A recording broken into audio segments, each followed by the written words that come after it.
আসলে এই প্রতিষ্ঠানটা করেছি আমার মা বাবার স্বপ্ন পূরণ করার জন্য। আমার বাবার স্বপ্ন ছিল আমি একজন বড় ডাক্তার হব, জনগণের সেবা করব।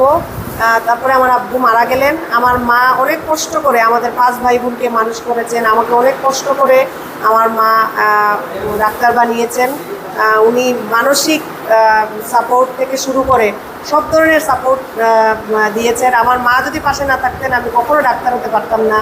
আমার মা এখন অসুস্থ, তারপরে আমার মা অনেক খুশি। আমার মাই আমার জীবনের সবচেয়ে বড় সাহস। আমার মা যদি পাশে না থাকতেন আমি আজকে এই অবস্থায় আসতে পারতাম না।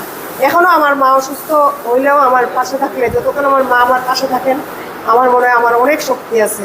ঠিক আছে, তো আমি আমার মার প্লাস বাবার দুজনেরই স্বপ্ন পূরণ করার জন্য আমি এই প্রতিষ্ঠানটা করেছি। এই আমার আশেপাশের জনগণ যাতে উপকৃত হন, তারা যাতে খুব অল্প সময়ে কম খরচের মধ্যে শহরে গিয়ে যে সেবাটা পাইতেন সেটা যাতে এখানে পান। আমি সব ধরনের উন্নত ধরনের মেশিনপত্র এনেছি। এখানে বিশেষজ্ঞ ডাক্তাররা চিকিৎসা দিবেন। প্যাথোলজিস্টরা ওসমানী মেডিকেলের ভালো ভালো প্যাথোলজিস্ট 3 জন প্যাথোলজিস্ট এখানে কর্মরত থাকবেন, ওনারা রিপোর্ট দিবেন। 24 ঘন্টা আমার টেকনোলজিস্ট রয়েছেন, উনি সেবা দিবেন ইনশাল্লাহ। আর আমি আমার মায়ের দোয়া নিয়ে আমি আগাতে চাই ইনশাল্লাহ। আপনারা যদি সবাই পাশে থাকেন, আমি আপনাদের একটা আস্থার জায়গা নেওয়ার চেষ্টা করব ইনশাল্লাহ। সবাই আপনারা পাশে থাকবেন, আমাদের জন্য দোয়া করবেন, আমার মার জন্য দোয়া করবেন। ভালো থাকবেন, আল্লাহ হাফেজ। সবাইকে স্বাগত জানাচ্ছি। এই মুহূর্তে আমি মুজিবুর রহমান চৌধুরী চঞ্চল। আজকেই আনুষ্ঠানিক যাত্রা শুরু করেছে Genesis diagnostic and consultation centre, যেটি ইসলামপুরে অবস্থিত, সিলেটের মেজর টিলায়। এই মুহূর্তে রয়েছেন আমাদের সামনে যিনি এখানে ওনার হিসেবে দায়িত্ব পালন করবেন, পাশাপাশি ডাক্তার হিসেবে সবসময় তিনি বসবেন, ডাক্তার সুলতানা জাহান হেমা।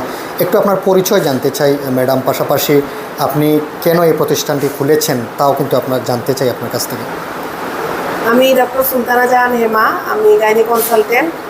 আমি এটা জেনেসিস ডায়াগনস্টিক অ্যান্ড কনসালটেশন সেন্টারের ওনার এবং গাইনি বিশেষজ্ঞ ডাক্তার। আমি আপনাদের এলাকারই সন্তান।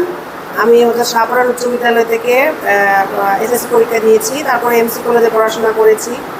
তারপরে আমি খুলনা মেডিকেলে চান্স ওখানে চলে গিয়েছিলাম। তারপরে আমি পিজি হাসপাতাল থেকে এমএস কমপ্লিট করেছি। এই জন্য হয়তো একটা বিশাল গ্যাপ ছিল, আপনারা আমাকে চিনবেন না, তবে আমি এলাকারই সন্তান।